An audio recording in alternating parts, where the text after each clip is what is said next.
This is not in a small town in the backwoods. This is in Dallas, Texas, in a large modern city.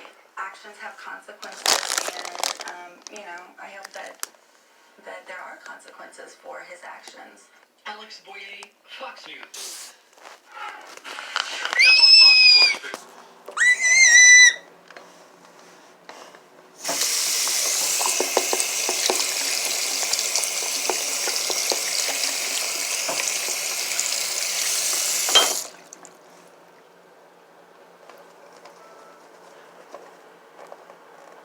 Those chips were so spicy. Uh-oh.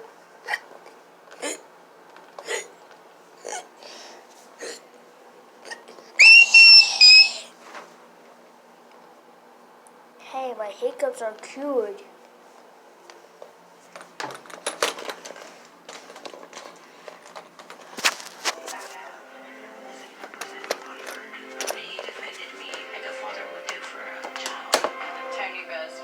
Me get justice for my son. He cares about what's right. I've seen Tony go above and beyond. He does it every day. He's a United States Marine. He will never let me down.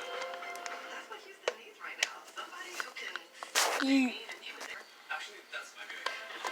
How are we going to feed him on the Buick? Easy. I like that new Buick. Me too. I was actually talking about that too. That's good. Buick Express is full of surprises. Texas residents get this low mileage lease on this 2019 Buick Encore for around $199.